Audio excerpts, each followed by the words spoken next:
नमस्कार दोस्तों। हम द हिंदू का second editorial delete and control को डिस्कस करेंगे। सबसे पहले कॉन्टेक्स्ट की बात कर लेते हैं। प्रेजेंट टाइम में कोविड-19 पेंडेमिक काफ़ी तेज़ी से फैल रहा है और सेकेंड वेव की वजह से काफ़ी परेशानी हो रही है। तो कौन कौन से समय के साथ में ऐसे एक्सपेरिमेंट रिसर्च किए जा रहे हैं कि कौन सा ट्रीटमेंट कोविड-19 पेंडेमिक के लिए सबसे ज़्यादा कारगर है। तो आईसीएमआर ने जब रेगुलर रिसर्च किया फॉरेन कंट्रीज में जैसे अर्जेंटीना, वहाँ पर भी इस बारे में रिसर्च हुआ कि प्लाज्मा थेरेपी जो बहुत तेज़ी से जिसके लिए ऐप डेवलप हो गए हैं और प्लाज्मा थेरेपी के ऊपर काफ़ी फोकस किया जा रहा है, वो प्लाज्मा थेरेपी को लेकर के आईसीएमआर ने गाइडलाइंस जारी की है कि प्लाज्मा थेरेपी कोविड-19 के उपचार के लिए कारगर नहीं है। ये इम्पोर्टेंट बात। अब प्लाज्मा होता क्या है? हमारा ब्लड जो होता है वो मेजरली 4 कंपोनेंट से बना होता है, जिसमें डब्ल्यूबीसी, आरबीएस, आरबीसी, प्लेटलेट्स और प्लाज्मा। हमारे ब्लड का जो टोटल वॉल्यूम होता है उसमें 55% प्लाज्मा होता है और प्लाज्मा का 90% वाटर होता है। प्लाज्मा जितना होता है ना 55%, इसका 90% वाटर होता है। अब प्लाज्मा करता क्या है?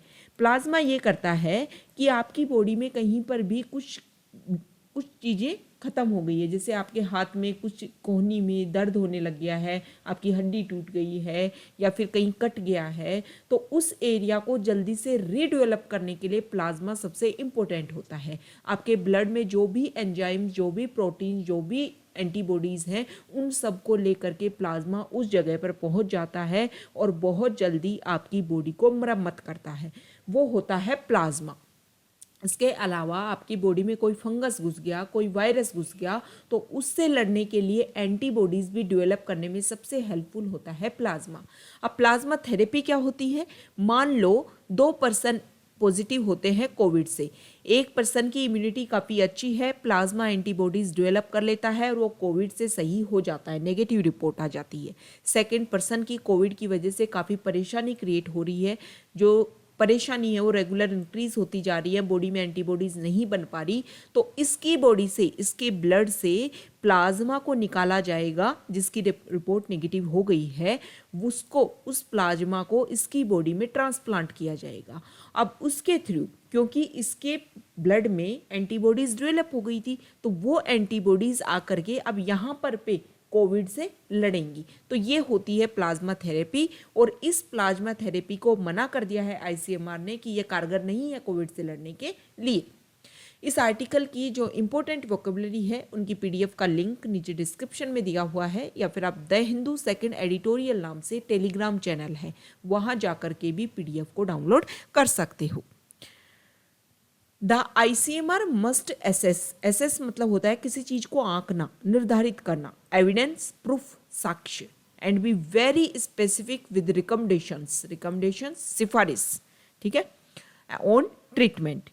जो आईसीएमआर है उसको क्या करना चाहिए? आईसीएमआर को सबसे ज़्यादा ये करना चाहिए कि ट्रीटमेंट के लिए जो भी उसको सिफारिश मिलती है उनके ऊपर वेरी स्पेसिफिक होना चाहिए और हर तरीके के साक्ष्य को जांच करके वो ट्रीटमेंट को अलाउ किया जाना चाहिए आईसीएमआर के द्वारा। The Indian council of medical research has finally dropped its espousal of convalescent plasma therapy. Espousal मतलब होता है समर्थन, मतलब इसका समर्थन प्राप्त था पहले आईसीएमआर का ऑफ कॉन्वेलेसेंट मतलब कोई चीज़ जो आपके लिए, आपकी हेल्थ के लिए, मतलब आपकी हेल्थ जो बीमारी से जूझ रही थी उसको दोबारा से अच्छा करने के लिए, मतलब स्वास्थ्य के लिए जो लाभकारी जो चीज़ है। एज ट्रीटमेंट फॉर मॉडरेट मतलब बिल्कुल सामान्य, ना एक्सट्रीम ना लो लेवल, बिल्कुल सामान्य, बिल्कुल मध्यम मार्ग। कोविड-19 in its latest guidelines. ICMR ने क्या बोला था कि कोविड-19 के जो मॉडरेट रूप है उससे लड़ने के लिए, उसके ट्रीटमेंट के लिए जो प्लाज्मा थेरेपी है उसका समर्थन था आईसीएमआर को, लेकिन अपनी लेटेस्ट गाइडलाइंस में आईसीएमआर ने इस प्लाज्मा थेरेपी को अपना जो समर्थन था उसको नीचे गिरा दिया है, मतलब ड्रॉप कर दिया। आईसीएमआर ने बोल दिया कि नहीं, ये जो गाइडलाइंस हैं वो काम नहीं करती हैं, ये जो प्लाज्मा थेरेपी है वो कोविड के ऊपर काम नहीं करती है। In its guidelines of April 22 22 अप्रैल को जो उनकी गाइडलाइंस आई थी, CPT was already on it's last legs. On it's last legs एक फ्रेज है और इसका मतलब होता है कि कोई चीज़ जो बहुत ज़्यादा वीक हो या फिर बैड कंडीशन में हो।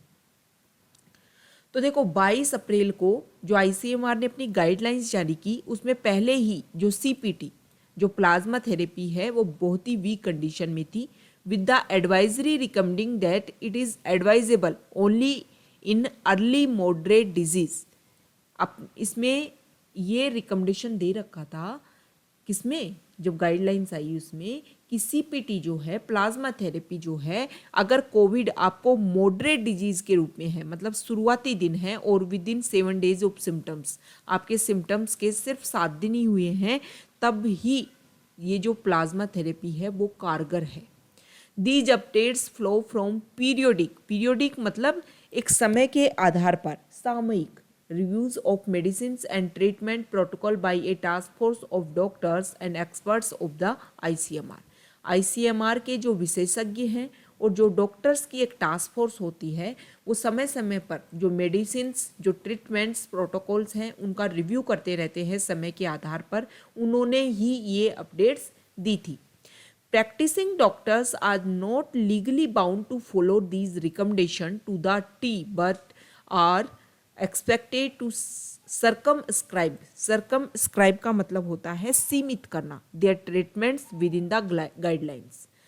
अब देखो आईसीएमआर ने अपनी गाइडलाइंस दी है, तो जो प्रैक्टिसिंग डॉक्टर्स, जो डॉक्टर हॉस्पिटल में वर्क कर रहे हैं, उनके ऊपर कोई प्रेशर नहीं है, उनके ऊपर कोई लीगली बाउंड नहीं है कि वो अपनी रिकमेंडेशन में, अपनी सिफारिश में इसको यूज नहीं कर सकते प्लाज्मा थेरेपी को। सिर्फ आईसीएमआर ने अपनी गाइडलाइंस में बोला है कि उनके जो ट्रीटमेंट्स हैं उनमें ये नहीं आती है। लास्ट ईयर, पिछले साल, the ICMR is one of the definitive clinical trials in the world demonstrated that CPT neither saved lives nor improved patient outcomes but was equivocal about it is in public। equivocal मतलब अनिश्चित, ठीक है। देखो last year ICMR ने world में बहुत सारे clinical trials हुए थे, उसके आधार पर ये बोला गया था कि सीपीटी जो है वो ना तो लोगों के जीवन को बचाती है, मतलब प्लाज्मा थेरेपी, और ना ही पेशेंट्स की जो हेल्थ को इम्प्रूव करने का काम करती है। फिर भी इसको इतना समर्थन क्यों है, पब्लिक में ये इतनी फैली हुई क्यों है, इसके ऊपर अनिश्चितता थी आईसीएमआर को।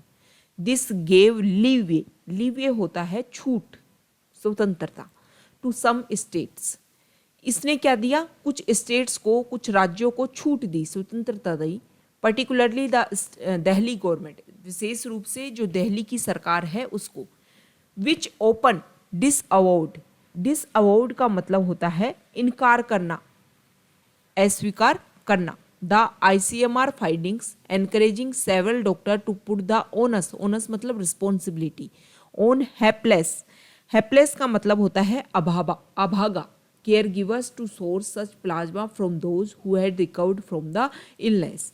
अब पिछले साल की बात है, स्टेट्स को छूट दी गई थी कि आप प्लाज्मा थेरेपी को यूज़ भी कर सकते हो, तो दिल्ली गवर्नमेंट ने खुद के दायित्व के ऊपर बहुत सारे डॉक्टर्स ने इसको यूज किया प्लाज्मा थेरेपी को, और बहुत सारे लोग ऐसे भी हैं जो इलनेस से, अपनी बीमारी से रिकवर भी हुए थे।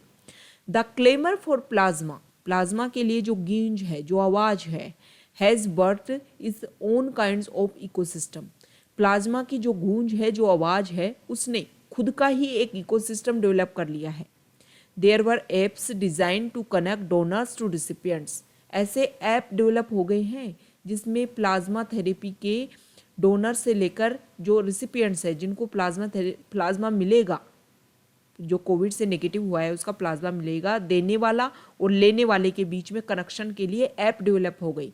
एन इनएविटेबल ब्लैक मार्केट, और इसके साथ में ब्लैक मार्केट तो चलता ही है, जब भी कुछ नई चीज़ आती है तो ब्लैक मार्केट डेवलप हो गया। And if the plasma did not seem to be working, और अगर प्लाज्मा के लिए बोला जा रहा है कि ये तो काम ही नहीं करता, the tendency was to blame the quality of plasma rather than recognise the futility of the, futility मतलब होती है निरर्थकता, ऑफ द ट्रीटमेंट। देखो अब प्लाज्मा वर्क नहीं कर रहा तो लोगों की प्रवृत्ति क्या है, प्लाज्मा की क्वालिटी को ब्लेम करेंगे। इसके अलावा कंपैरिजन में वो जो ट्रीटमेंट है, जो जांच है, उसकी फ्यूटिलिटी को, उसकी निरर्थकता को नहीं समझेंगे कि अरे ये कोई काम ही नहीं करता, तो काम कैसे करेगा प्लाज्मा थेरेपी आके ऊपर, ये नहीं करेंगे। वो बोलेंगे प्लाज्मा ही खराब था, सही नहीं था, वो अच्छे से नेगेटिव ही नहीं हो पाया था ऊपर से। लास्ट वीक, पिछले सप्ताह, it took a letter by a clutch of concerned public health professionals to India's principal scientific adviser as well as results from a trial published in the Lancet spanning around 11,000 patients that again found no benefit to demote CPT। पिछले हफ्ते ही क्या बात हुई है, Lancet एक scientific journal है जिसमें एक ट्रायल के रिजल्ट सामने आए, जिसमें इंडिया के जो प्रिंसिपल साइंटिफिक एडवाइजर हैं उन्होंने रिजल्ट्स दिखाए कि 11,000 पेशेंट्स के ऊपर एक अवधि के दौरान हमने प्लाज्मा थेरेपी को लेकर के यूज़ किया, लेकिन कोई रिजल्ट नहीं आया, कोई बेनिफिट नहीं हुआ। फर्दर एविडेंस, इससे आगे जो साक्ष्य हैं, is emerging that CPT may be contributing to the evolution of the coronavirus mutation that together may have been the final nail in the coffin।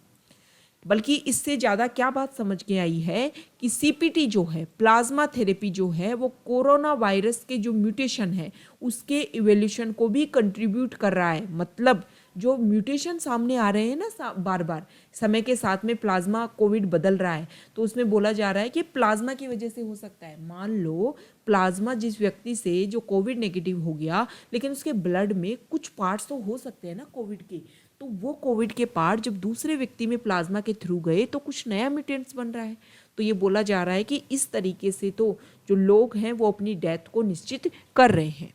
However, यद्यपि this is not the end of the road for treatments with limited scientific basis finding A mention in the ICMR guidelines. अब इसका मतलब ये नहीं है कि ये जो इस तरीके के उपचार हैं आईसीएमआर की गाइडलाइंस में जब इनको मेंशन कर दिया गया, जो रिसर्च हुआ है वो मेंशन किया गया है, तो लिमिटेड साइंटिफिक के साथ में इन ट्रीटमेंट्स की खत्म होने का रास्ता नहीं आया। ऐसा नहीं है कि उनको खत्म कर दिया गया है। अब कुछ ऐसे यहाँ पर एग्जाम्पल्स हैं कि जिनके ऊपर बोला गया है, ऐसे मैंने कुछ नहीं बोल रखा कि इनका यूज किया जा सकता है कोविड के लिए, फिर भी उनको यूज किया जाता है। Hydrochloroquine and the anti parasitic drug ivermectin continue to find a place for the treatment of mild disease despite a specific mention of low certainty of evidence। ये जो दवाइयाँ हैं इनके लिए अनसर्टेनिटी है, कोई प्रूफ नहीं है, सिर्फ हल्का सा लगता है कि हाँ कुछ यूज हो सकता है, लेकिन माइल्ड डिजीज है कोविड को लेकर के, तो उसके ट्रीटमेंट के लिए इनको यूज किया जा रहा है हाइड्रोक्लोरोक्विन और आइवरमेक्टिन को। दिस इज एन आर्ग्यूमेंट, ये एक तर्क है that doctors battling a disease, कि डॉक्टर्स जो एक बीमारी से लड़ रहे हैं, that has so far defied a predictable treatment regime can not always observe the necessary clinical equipoise. देखो क्या बोला गया है कि इक्विपोज मतलब होता है साम्यता, संतुलन की जो अवस्था है, कि देखो कभी भी हमें पता है कि कोविड की ये जो बीमारी जिससे हम लड़ रहे हैं ना, उसका कोई भी अब प्रेडिक्टेबल ट्रीटमेंट अभी तक सामने नहीं है, ऐसा कुछ नहीं आया है। तो आप जो भी एक चीज़ आप लेकर के आ रहे हो, आपने बोला प्लाज्मा थेरेपी कारगर नहीं है, लेकिन कुछ लोगों के ऊपर कारगर भी है, तो आप नेसेसरीली एक साम्यता के रूप में, एक संतुलन के रूप में नहीं बोल सकते। आप सिर्फ संतुलन के रूप में इस चीज़ को लेकर के चल सकते हो। ऐसे बिल्कुल क्लियर कट मना नहीं किया जा सकता कि ये आवश्यक है, इसको यूज करना है और प्लाज्मा थेरेपी को यूज नहीं करना। Unlike doctors on the front line, doctors बिल्कुल फ्रंट लाइन वर्कर के रूप में काम कर रहे हैं। A collective of experts such as the ICMR task force has the comfort and the distance to dispassionately assess evidence and be very specific with its recommendations. देखो doctors बिल्कुल front line पर काम कर रहे हैं, लेकिन आईसीएमआर के जो एक्सपर्ट्स हैं टास्क फोर्स के, वो तो एक कंफर्ट जोन में रह करके, थोड़ी दूरी पर रह करके एविडेंस कलेक्ट करते हैं और फिर अपनी रिकमेंडेशन देते हैं। Publishing these at regular intervals serves to educate the public about the evolving nature of treatment and be better prepared as future patients and caregivers। क्या होना चाहिए कि इस तरीके के जो चीज़ें सामने आती है ना, वो पब्लिक को उनको एजुकेट करने की आवश्यकता है। एक नियमित इंटरवल मतलब मध्यांतर के बाद में, एक निश्चित समय के बाद में इन चीज़ों को क्या करना चाहिए, पब्लिश करना चाहिए। जो जो ट्रीटमेंट का नेचर आप यूज़ कर रहे हो वो पेशेंट्स को और केयर गिवर्स को इन सब के बारे में पता होना चाहिए। This will work better towards easing the pressure on doctors. ये चीज़ें क्या करेंगी, डॉक्टर्स के ऊपर जो प्रेशर है ना उनको थोड़ा सामान्य करने की कोशिश करेंगी। As in improving trust in system that are design to offer the best possible expertise. और इस तरीके का माहौल बनाने में हेल्प करेंगी कि हम पूरी कोशिश कर रहे हैं, इस तरीके का हम डिज़ाइनिंग कर रहे हैं सिस्टम का कि आप लोगों के बीच में जो विश्वास है वो इम्प्रूव हो सके। तो ये हमारा डिस्कशन था। ओके।